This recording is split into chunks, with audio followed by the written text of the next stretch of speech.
Assalamualaikum warahmatullahi wabarakatuh. Perkenalkan, nama saya Fitrah Dina Karisma, NIM F1C020010. Di sini saya akan mempresentasikan makalah saya yang berjudul Analisis Isu Black Campaign terhadap Pilbub di Mojokerto. Nah, kita masuk di pendahuluan. Yang pertama yaitu Pilbub atau pemilihan bupati merupakan pemilihan umum yang dilaksanakan untuk memilih pasangan calon bupati yang biasanya diusulkan oleh partai politik. Nah, pemilihan ini dilakukan secara langsung oleh masyarakat daerah setempat yang telah memenuhi persyaratan sebagai pemilih. Penyelenggaraan pemilihan bupati di mana sebagai mekanisme demokrasi haruslah dilandasi dengan semangat kedaulatan rakyat, sehingga pelaksanaan Pilbub akan menguatkan demokrasi di Indonesia sendiri.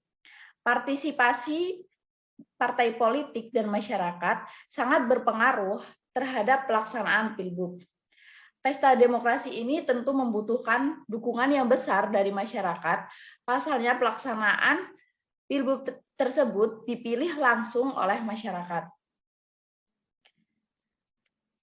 Dalam kegiatan pemilu tentu tidak lepas dengan kegiatan berkampanye untuk mendapatkan dukungan dari masyarakat sekaligus untuk memperkenalkan diri dari pasangan calon yang akan menjabat. Kampanye sendiri merupakan proses kegiatan pemilu untuk meyakinkan pemilih atau pendukung pasangan calon yang menjabat dengan memaparkan berbagai visi, misi, dan program-program yang akan dilakukan ketika calon tersebut dipercayakan dan terpilih menjadi pemimpin. Kampanye tersebut juga dilaksanakan guna memperkenalkan diri calon bupati dan mendekatkan calon bupati kepada masyarakat. Dalam penyelenggaraan kampanye harus memuat 4 unsur, yaitu pertama, kegiatan kampanye bertujuan untuk menciptakan efek tertentu. Kedua, sasaran kampanye adalah khalayak dalam jumlah yang besar. Ketiga, kegiatan kampanye umumnya berfokus pada waktu tertentu. Dan yang keempat, kampanye dilakukan melalui serangkaian tindakan komunikasi yang terorganisir. Dalam kegiatan kampanye, tidak lepas dari adanya konflik yang terjadi di masyarakat. Salah satunya adalah black campaign atau kampanye hitam yang terjadi di Mojokerto. Black campaign atau kampanye hitam merupakan suatu peristiwa di mana dapat merusak citra dari pasangan calon yang menjabat. Dalam hal ini, black campaign juga dapat dilakukan oleh oknum-oknum yang mungkin membenci dengan pasangan calon yang tidak mereka dukung, sehingga mereka menggunakan kampanye hitam sebagai salah satu cara untuk merusak pasangan calon yang bersaing dan mempengaruhi pendukungnya agar berbalik mendukung pasangan calon yang dianggap terpercaya. Isu black campaign yang terjadi pada Pilbub di Mojokerto terjadi di beberapa desa. Yang diindikasi pada kampanye hitam berdasarkan laporan dari beberapa warga yang merupakan simpatisasi dari pasangan calon bupati dan wakil bupati Ikhvina Fahmawati dan Muhammad Albara. Selanjutnya kita masuk pada pembahasan. Sebelum pembahasan, saya akan menjelaskan mengenai rumusan masalah yang ada di makalah saya. Yang pertama yaitu bagaimana bentuk kampanye hitam atau black campaign yang terjadi pada Pilbub di Mojokerto. Yang kedua adalah analisis kasus black campaign terhadap Pilbub di Mojokerto dan kaitannya dengan teori komunikasi politik. Nah, tujuan dari pembahasan masalah ini yaitu untuk mengetahui bentuk kampanye hitam atau black campaign yang terjadi di Mojokerto dan untuk mengetahui analisis black campaign terhadap Pilbub di Mojokerto dan kaitannya dengan teori komunikasi politik. Langsung kita masuk ke pembahasan, yaitu yang pada poin pertama, apa sih bentuk kampanye hitam yang terjadi pada Pilbub di Mojokerto? Nah, bentuk kampanye hitam dari isu yang terjadi pada Pilbub Mojokerto yaitu yang berupa selebaran kertas yang disebarkan di berbagai tempat. Adanya isu tersebut mengandung hal-hal yang menghasut, bahkan merusak citra dari pasangan calon bupati yang diduga pasangan calon nomor urut 1. Pasangan calon nomor urut 1 yaitu Irvina Fahmawati dan Muhammad Albara atau Iqbar. Dilansir dari detik.com, terdapat 3 pasangan calon bupati dan wakil bupati, yaitu yang pertama yang sudah saya jelaskan tadi, yaitu Irvina Fahmawati dan Muhammad Albara atau Iqbar. Yang pasangan calon nomor urut 2 yaitu Yoko Priyono dan Khairun Nisa Yoni. Dan pasangan nomor urut 3 yaitu Pungkasiadi dan Titik Masudah atau Putih. Pada selebaran kertas yang disebarkan, dan di mana selebaran tersebut diduga sebagai kampanye hitam, berjudul Dinasti Koruptor Hentikan. Selebaran tersebut berisi foto mantan Bupati Mojokerto yaitu Mustafa Kamal Pasha atau diinisialkan sebagai MKP, di mana beliau merupakan yang ditahan KPK atas tindak pidana pencucian uang. Dalam selebaran tersebut juga dituliskan bahwa mantan Bupati Mojokerto tersebut merupakan suami dari Irvina yang merupakan pasangan calon nomor urut 1. Selain itu, tertulis juga bahwa adanya ajakan kepada masyarakat untuk memilih secara cerdas pada pilihan bupati di Mojokerto.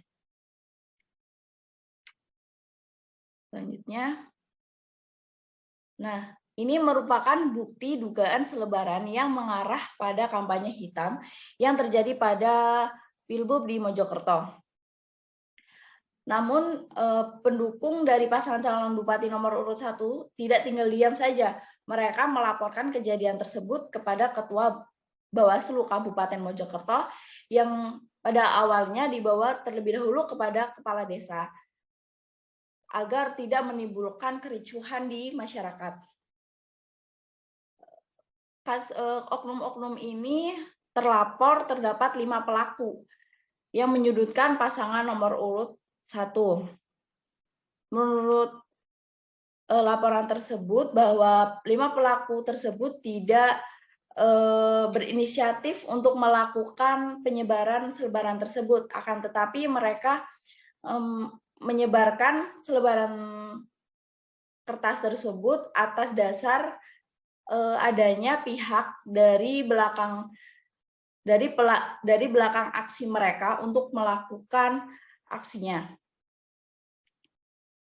Lanjut. Nah, pada poin yang kedua tadi, pada rumusan masalah, adanya isu kampanye politik dan kaitannya dengan komunikasi politik, sebelumnya kita bahas pada agitasi politik sendiri.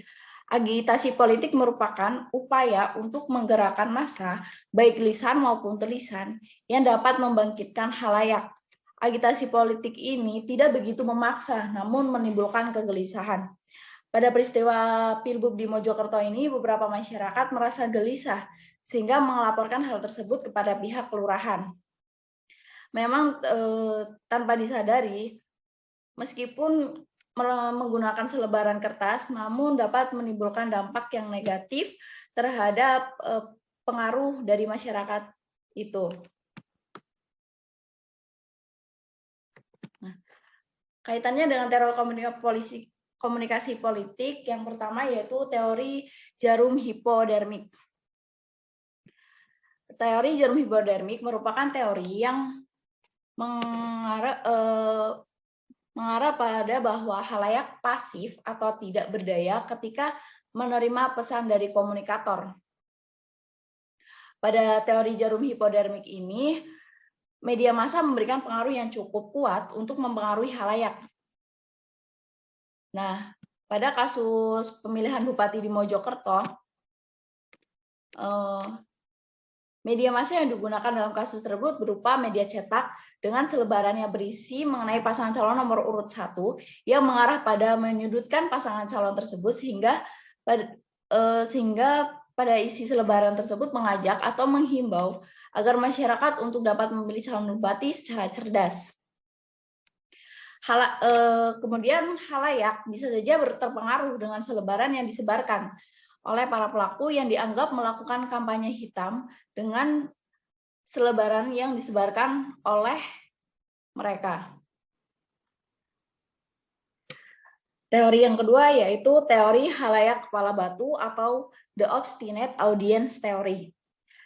Teori ini berkaitan dengan komunikan atau halayak cenderung aktif dalam menerima informasi dari sebuah media dan sangat berdaya dalam proses komunikasi politik. Di mana dimaksudkan bahwa komunikan atau halayak cenderung aktif dalam menerima informasi dari sebuah media dan sangat berdaya dalam proses komunikasi politik. Hal ini berbeda dengan teori jarum hipodermik, di mana halayak yang cenderung pasif dan tidak berdaya.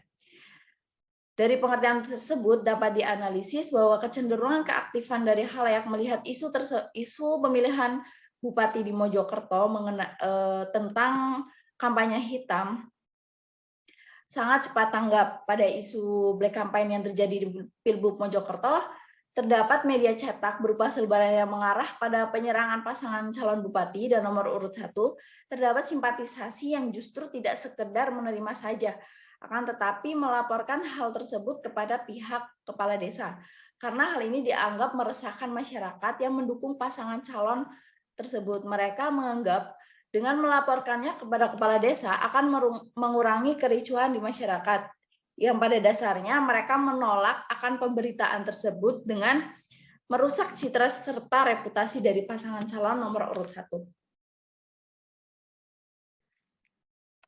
Selanjutnya adalah kesimpulan dari pembahasan tadi, yaitu isu yang terjadi pada pemilihan bupati di Mojokerto mengenai kampanye hitam dan bentuk berupa selebaran yang disebarkan di beberapa tempat oleh beberapa oknum diduga melakukan aksi tersebut tidak berdasarkan inisiatif sendiri, melainkan terdapat oknum yang lain di balik penyebaran selebaran tersebut.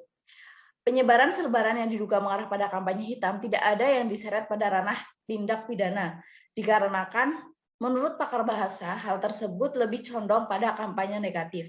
Isu kampanye hitam tersebut berkaitan dengan teori komunikasi politik, yaitu teori jarum hipodermik dan teori halayak kepala batu.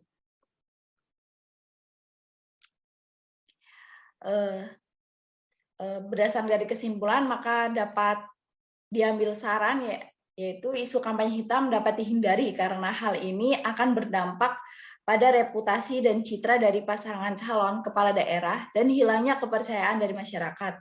Untuk itu, sebagai halayak perlu lebih cermat dalam menerima informasi dan seharusnya sebagai warga negara yang baik untuk memeriahkan pesta demokrasi dan pada pemilihan bupati maupun kepala daerah lainnya dengan melakukan kegiatan yang positif, melakukan kampanye dengan bersih sesuai dengan aturan yang berlaku agar kegiatan pemilu dapat berjalan dengan lancar.